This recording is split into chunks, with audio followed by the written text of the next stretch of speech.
자, 555페이지. 자, 전통은 쭉 얘기했고, 현대적 예산 원칙은 아까 행정부의 재량과 기획을 위한 예산 원칙 얘기했고, 스미스가 얘기했다. 그 스미스의 예산 원칙이라고 말씀드렸습니다. 사실 현대권은 제가 출전 원칙이 없다고 했는데, 하나 유의할 게, 자, 거기 여러분들, 2번에 행정부 책임 원칙 나온 거 봐요. 행정부는 입법부 의도에 따라 예산을 경제에다가 밑줄.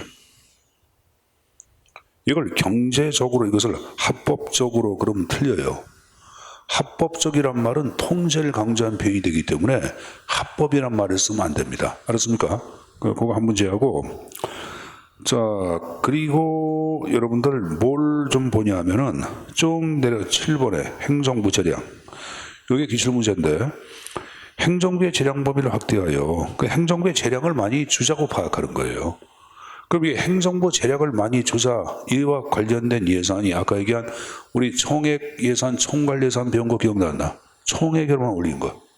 국방 예산 얼마만 올리면은 국방부가 알아서 그 안에서 소총을 구입하든 여러분 전투기를 구입하든 아무 M60을 구입하든 알아서 해야 하네.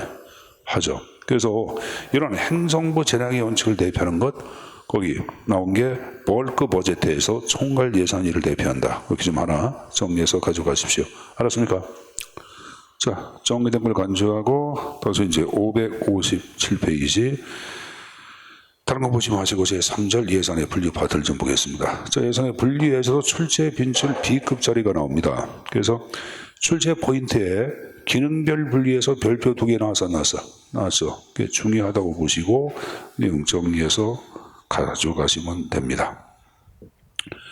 자, 예산의 분류 자체는 자, 여러분 교재 그 하단에 예산 분류의 본질에서 4가지 형태가 쭉 나오고 있어요. 그러니까 예산을 분류할 때는 예산의 과정을 보다 쉽게 하기 위해서는 일정한 기준에 따라서 분류를 해야지 예산 편성이나 심의나 집행 등등을 좀 쉽게 할 수 있다고. 그래서 예산의 분류가 나온 건데 거기 뭐 기능별 분류, 뭐 조직별, 품목, 경제 4가지 형태의 분류 방법으로서 여러분들 나누고 있습니다. 그래서 이 기능별 분류 자체를 얘기할 때는 기능이니까 정부가 무슨 일을 하는데 이게 기능 아니야. 그럼 기능은 뭐랑 같아요, 여러분들? 기능은 목적과 거의 같아요. 그럼 목적이나 역할로 생각하시면 됩니다. 무슨 일을 하는데 얼마나 쓰냐? 기능, 정부의 목적, 역할. 그 다음에 조직별 분류는 주체입니다. 누가 얼마를 쓰냐? 그래서 노동부 예산, 그럼 주체가 노동부 아니야? 여성부 예산, 그럼 주체가 누구야? 여성. 이렇게 분류하는 것들 조직별 분류가 돼야 되겠고, 자, 품목별 분류는 정부가 무엇을 구입하는데 얼마를 쓰냐? 아까 인건비, 그래서 사람 노동력 구입하는데 얼마 이런 식으로, 물건 구입하는데 얼마 물건비 이런 식으로. 그 다음에 경제적 분류는 정부 예산이 국민 경제에 미치는 효과가 무엇인가를 보여주기 위한 것, 그걸 경제적 분류 아니면 경제 성질별 분류라고 언급을 합니다. 자, 그럼 제가 칠판에 예산 분류하고 예산 분류의 목적 그리고 각각 예산 분류의 주요 특징 자체를 제가 칠판에 판설할 거예요. 그럼 여러분들이 이것은 노트라든가 노트 아니면 여러분들 적을 수 있는 뭐 한 장 정도의 큰 여백이 좀 필요해. 거기다 좀 적어야 돼, 여러분들. 여기 뭐 여기다 적을 수 있는 형편이 안 될 게야. 교재 561페이지 거기 하단에 여러분들 여백 나오죠. 그 여백에다가 여러분들 적든지 그렇게 하도록 하시고, 일단 여러분들이 각각 기능별 분류부터 내용들을 좀 정리해서 가져갈 필요가 있습니다. 자, 그럼 여러분들 기능별 분류부터 내용을 좀 보도록 하겠는데, 실판을 잠깐 보자, 여러분들. 그것보다도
설명해 드릴 테니까 설명 듣고 좀 정리 좀 해보자. 설명 들으면 쉬울 거예요, 여러분들.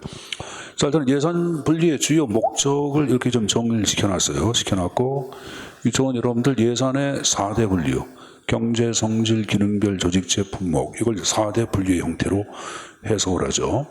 자, 그럼 이제 맨 위에 경제, 성질별 분류, 이걸 성질자를 생략해서 경제적 분류라고도 얘기합니다. 자, 예산 분류 자체는 뭐 쉽게 얘기하면 얘기해보자. 여러 가지 형태가 있지만 이제 경상계정과 자본계정의 형태로 분류하는 것이 가장 일반화된 거예요. 경상계정과 자본계정. 자, 현재 보자. 현재 여러분, 경상계정이 뭡니까? 자본계정은 뭡니까? 경상은 일상적인 그런 말이에요, 여러분들. 그러니까 일상적인 지출을 경상지출이라 그래. 이거는 일상적인 수입, 경상 수입으로 충당합니다. 그래서 이거는 여러분들 보자. 우리가 어머님이 여러분들 가게를 이끌어갈 경우에도 일상적으로 나가는 돈은 일상적인 수입이니까 아버지 월급에서 보통 해결이 돼야 한대. 거의 해결되죠. 아버지가 예를 벌어온 게 여러분들 500만 원 벌어오는데 엄마가 여러분들 500만 원 범위 내에서 지출을 하지 일상적으로 그거 더 쓰면 돼야 한대. 더 쓰면 여러분 가게가 빚을 지고 나중에 가게가 부도가 나고 가게가 망가져 버리는 거예요. 그래서 이건 항상 여러분들 균형으로, 그러니까 거둔 만큼 쓰기 때문에 그건 균형이에요, 여러분들. 근데 자본계정은 거둔 거 이상 쓰기 위한 지출을 자본지출이라고 그래. 거둔 거 이상 쓰기 위한 걸 말하다 자본지출이라고 그래. 그러니까 예를 들어서 아버지가 500만 원 벌어오는데 엄마가 600만 원 줬어. 그럼 얼마 더 쓴 게야? 100만 원. 100만 원. 이걸 자본지출이라는 게야. 그럼 자본주의는 어떠한 정부는 자본적 수입이나 차입을 토대로 여러분을 충당합니다. 그래서 가장 많은 게 이제 공채를 발행하는 게야. 공채를 발행하는 거. 알았습니까? 자, 그럼 여기 보세요. 여기 보세요. 이거 이제 우리가 이제 자본계정 그러는데, 근데 이제 2021년도에 자본계정이 이 경상계정에 차지하는 비율이 10%였어요. 그러니까 10%만큼 정부는 적자다 그 말이죠, 여러분들. 그죠? 근데 2022년도에는 자본계정이 경상계정에 차지하는 비중이 얼마냐? 30%로 증가했어요.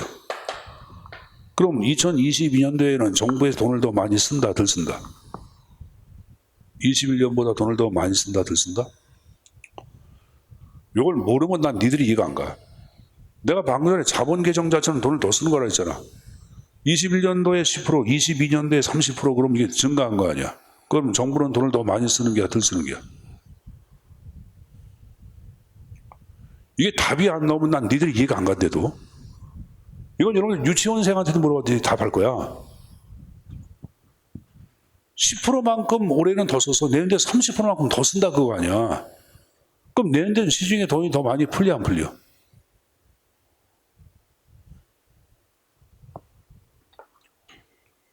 이거 이해 안 가는 사람. 자, 이해 안 가는 사람들은 바꿔 과목을 교육학으로. 진짜 여러분들. 지금 얘기하고 설명이 안 가는 좀 빨리 교육학으로 바꿔요, 여러분들. 이거 행사가 들을 필요 없어요. 점수 안 나옵니다. 선생님이 진짜 충고예요. 다른 과목으로 돌리라는 얘기야. 행사 듣지 말고. 여기 봐봐. 내가 방금 전에 자본계정 자체가 차지하는 비중이 커지면 커질수록 시중에 돈을 많이 쓴다? 그럼 많이 쓰면 여러분들 경기도 활성화 되겠고 돈 많이 푸는 거 아니야. 정부에서 왜 재난지원금 왜 풀어요, 여러분들? 정부가 할 일이 없어? 왜 풀어? 돈 쓰라고. 근데 여러분들 이거는 우리가 생각할 때 푸는데 그러면 가진 자한테 풀려, 없는 자한테. 아니, 여러분들 뭐 가진 놈이나 없는 놈이나 쓰면 돼, 안 돼? 쓰면 되는 거 정부 입장에서는. 그러니까 여러분 다 준 거야, 그냥 다. 가진 놈이나 뭐 85% 거의 다 준 거 아니에요, 여러분들. 다 세금해 주는 거 아니에요, 여러분들. 그럼 많이 쓰면은 시중에 돈이 많이 풀리니까 경기가 좀 활성화돼야 안 돼. 요새 여러분 보세요. 식당 가면 밥 먹는 사람들 늘어나서 안 늘어나서? 늘어났잖아요, 여러분들. 그럼 경기도 활성화되겠고, 또 역으로 시중에 돈이 많이 풀리면은 인플레가 야기될 위험성도 있어 없어? 있죠. 예산이 국민 경제에 미치는 효과 분석 용이하게 한다. 연결되는 거예요. 이 말 때 이해했어요?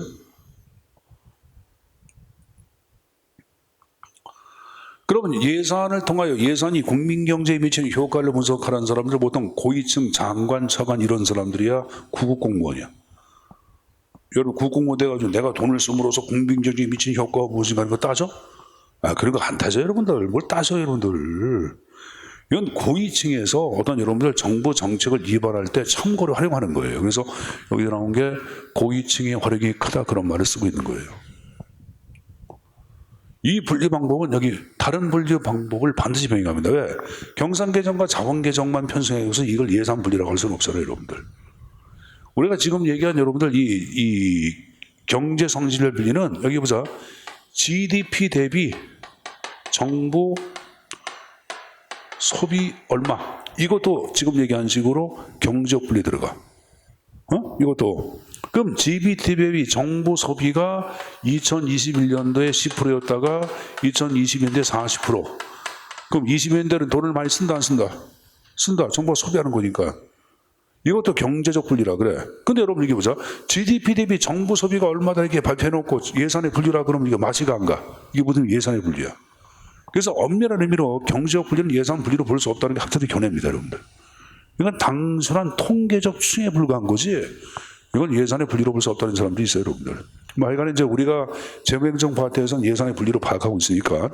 이건 그래서 이것만 갖고 예산 분리하는 것이 아니라 반드시 경제적 분리할 때는 다른 분리 방법을 반드시 의무화시켜 놓고 있다고. 반드시 의무화시켜서 예산을 분리하도록 정부에서 아주 못을 박아 놓고 있어요. 그래서 다른 분리 방법을 병행한다 그런 말 쓰는 거예요.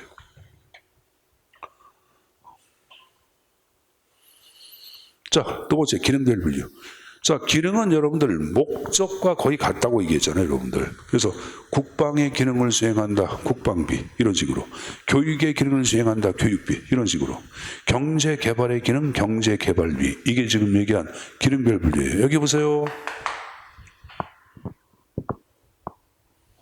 자, 근데 오늘 여러분 집에 가서 아버님한테 저녁 먹으면서 얘기해봐. 아버지, 내 예산 자체가 경상계정과 자본계정으로 구분되고 자본계정이 차지하는 비중이 올해보다 한 20% 커졌는데 아버님 내년도 경기를 어떻게 생각하십니까? 그러면 아버지가 여러분들 아마 저녁 먹다가 밥그릇을 여러분들 면상에 던질 거야. 왜? 이놈이 좀 학원 가서 좀 배우고 왔다고 깝죽거린다고 얘기 안 하세요. 얘기하시겠죠?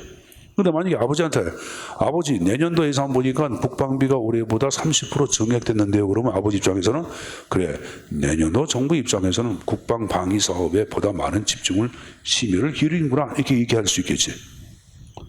여러분 정부 활동에 사용되는 각종 이 예산은 국민의 혈세에 의해서 만들어져. 그럼 우리 국민들은 우리가 낸 혈세가 어떠한 기능으로 어떠한 목적으로 사용되어지고 있는지 알 권리가 있어 없어? 있죠. 그래서 이런 바로 보다 시민을 위한 분리라고 얘기하는 거예요. 다음에 여러분들 정부 활동에 대한 국민의 이해를 증진시키지. 그럼 정부 활동에 대한 국민의 이해를 증진시키니까 여기 보자. 국회의원들 예산 심의가 어려워. 예산 심의가 용이하지. 이거 보자. 아까 국방비 얼마 총괄로서만 표했지. 구체적으로 명확하게 한 것이 아니라. 그래서 여러분들 총괄 개정에 가장 적합한 것 기능별 분류고. 그럼 여러분들 국방비 예를 들어서 20조. 그럼 20조 범위 안에서 행정부가 재량 갖고 마음대로 집행할 수 있어 없어? 있죠. 그래서 하나 더 들어갈게. 기능별 분류는 예산 집행에 있어서 행정부의 신축성 자체를 부여해 주는 거 기능별 분류예요. 예산 집행에 있어서 행정부에 재량권을 준다. 신축성을 부여해 주는 것 기능별 분류라고 할 수가 있는 거예요. 자, 그리고 여러분 여기 보자.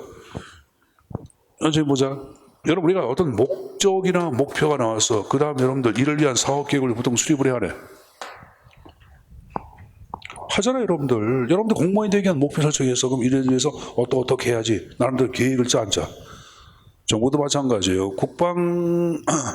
국방비 해가지고 예를 들어서 여러분들 5조 받았다고 국방비 갖고 어떤 사업할 것인가 하고 이제 사업 계획을 이제 수립이 이제 이루어지는 거라고. 그래서 항상 기능별 분류가 나와서 얼마의 돈이 여러분 책정되면 그거 하고 행정부가 이제 거기에 근거해서 사업 계획을 수립을 하는 거예요, 여러분들. 그래서 행정부의 사업 계획 수립 비용에 연결되는 게.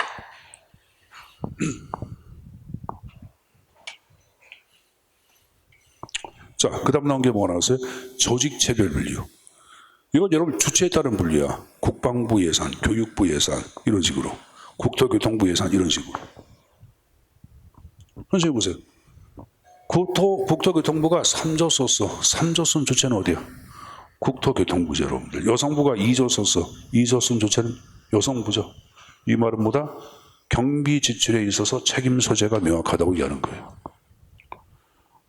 그럼 여기에 근거해 회계 책임도 명확 들어가 안 들어가? 들어가겠죠, 여러분들. 여러분 국회에서 정부의 예산을 편성할 때는 심의할 때는 여기 보세요. 심의할 때는 자 국방부 장관 앉혀놓고 국방부 예산에 관한 걸 질문해 안 해? 질의합니다. 교육부 예산 할 때는 교육부 장관 앉혀놓고 여러분들 질의 안 해? 하죠, 여러분들. 만약에 주체에 따라서 예산이 편성이 안 돼 있으면은 국회 예산 심의가 안 돼. 예를 들어서 보자.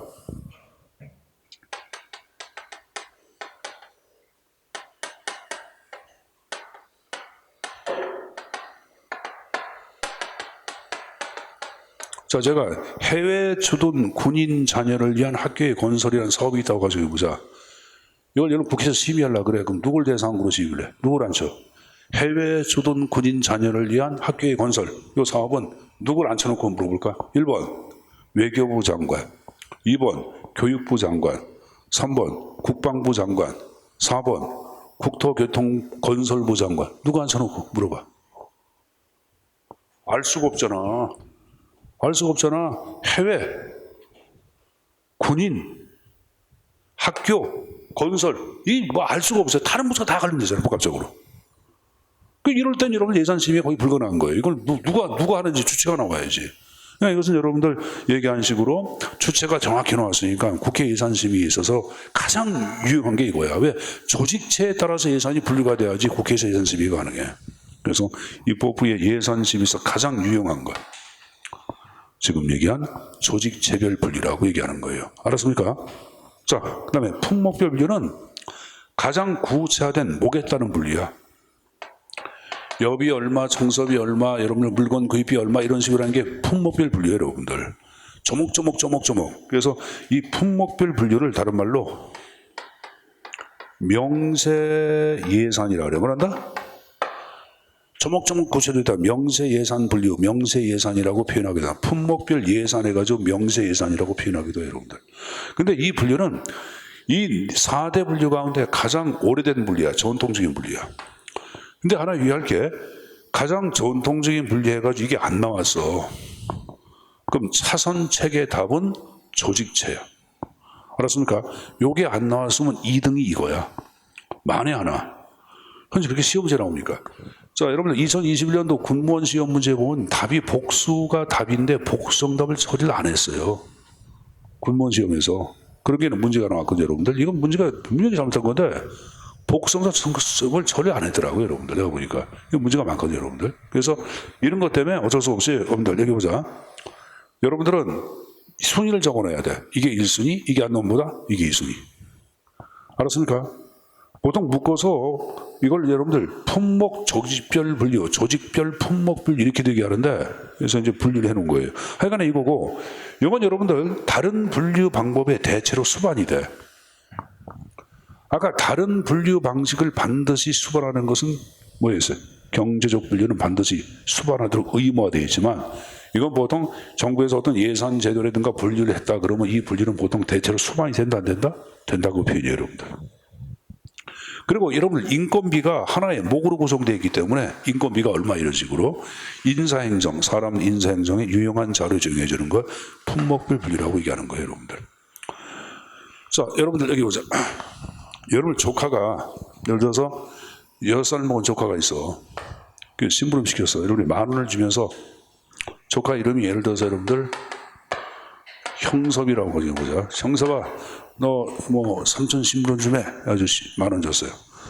너 저기 가서 슈퍼 가서 10,000원 주고 4,500원짜리 예를 들어서 요새 담배가 4,000원짜리 담배 뭐 있지? 남학생들 많이 피는 담배가 뭐냐? 88 4,500원인가? 뭐가 있지? 아니 88 없지 담배. 국산 담배 가운데 에세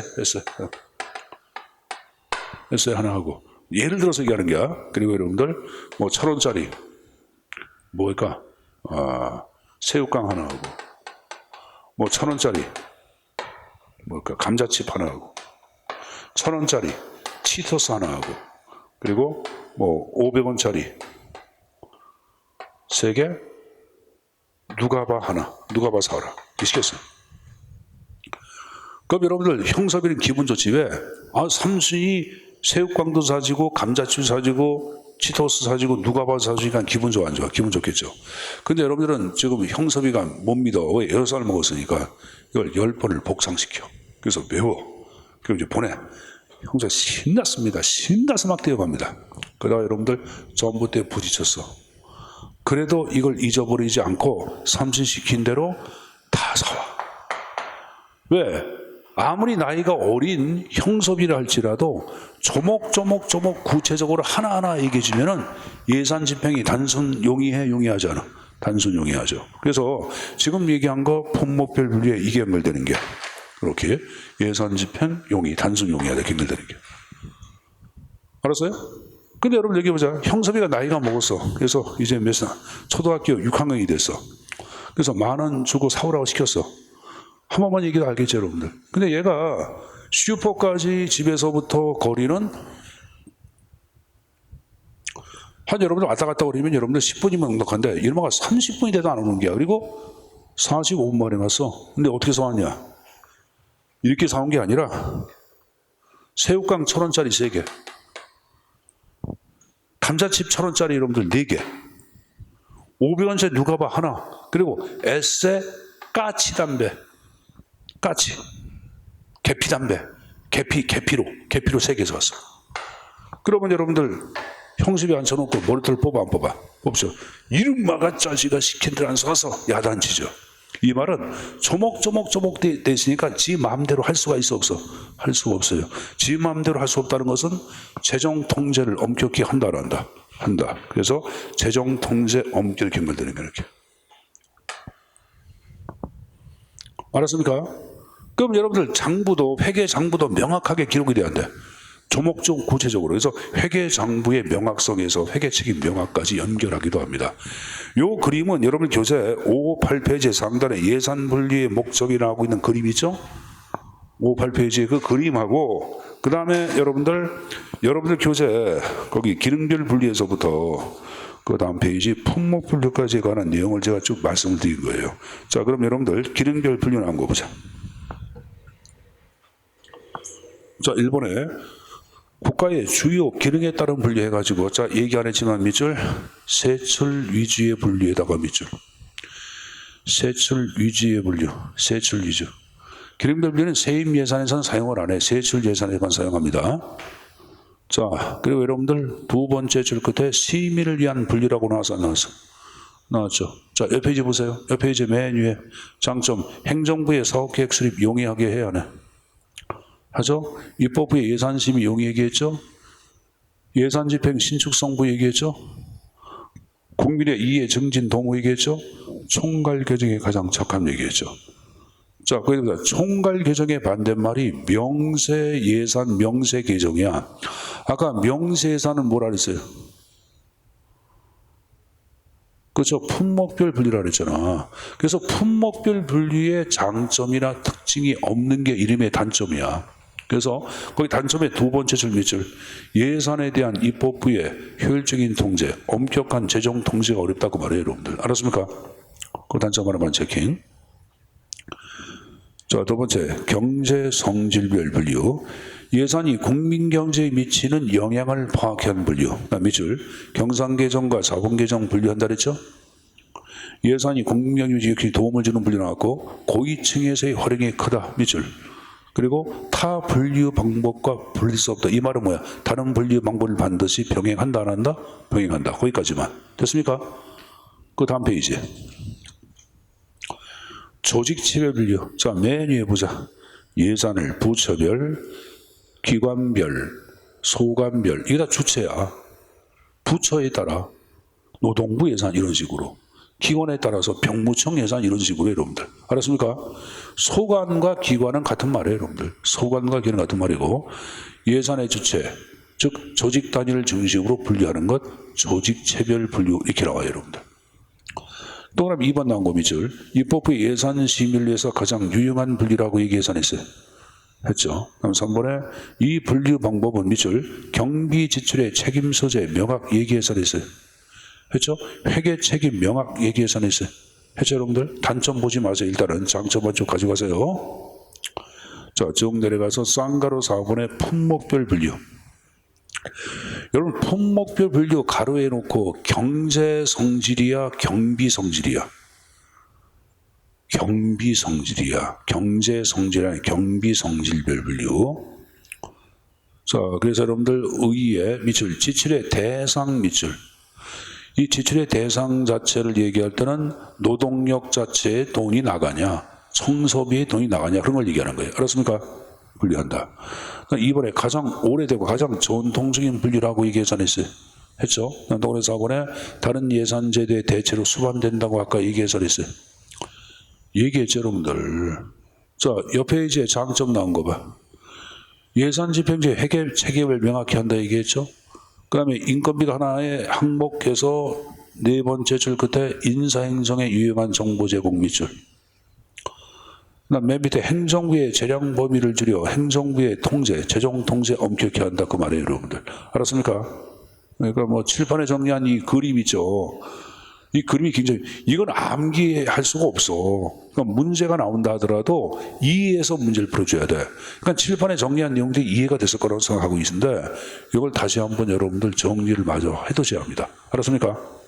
그래서 예산 분류, 뭐 제가 출제빈처럼 B급이지만 그래도 많이 나온 파트에 들어가는 거예요, 여러분들. 자, 칠판을 잠깐 보자. 제가 시민을 위한 분류가 뭐라 그랬어요? 기능별 분류. 경상계정과 자본계정 구분한다. 경제성질. 입법부의 예산심의에 있어서 가장 유용하다. 조직체. 재정통제 가장 엄격. 품목별 분류. 총괄 개정에 가장 적합. 총괄 개정에 가장 적합한 것. 기능별 분류. 칠판에 정리했잖아. 저 여러분들 예산을 통하여 예산이 국민 경제에 미치는 효과 분석 용이 뭐 경제적 분류. 저 분류 여러분들 중요합니다. 저 가져가야 되겠고 아까 예산의 원칙 기억나요? 다시 원칙 잠깐 좀 보자. 페이지 554. 자, 전통제 예산의 원칙 공개성 나왔죠? 명료성 나왔죠? 사전의결의 원칙의 예외 어떻게 알았어요? 예비역, 준이의 김준의 전사, 예비역, 예비비의 지출, 긴급 명령권, 준예산, 전사, 전형사고율. 한정성 원칙, 제일 먼저 목적의 한정성 원칙이겠죠. 예외, 이용과 전용. 금액의 한정성 원칙 예외, 예비비. 기간의 한정성 원칙 예외, 2월 계속비, 국고채무 부담행위, 관연도 지출 등등.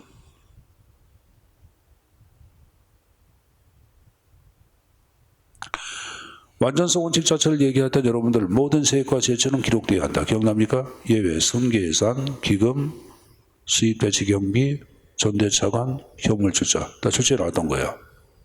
단일성, 국가에서는 두 개가 아닌 하나로 존재해야 한다. 단추 특기. 통일성 원칙 자체의 모든 수입은 국고로 통일적. 이거 목수 특기, 목적세, 수입 대체경비, 특별회계, 기금.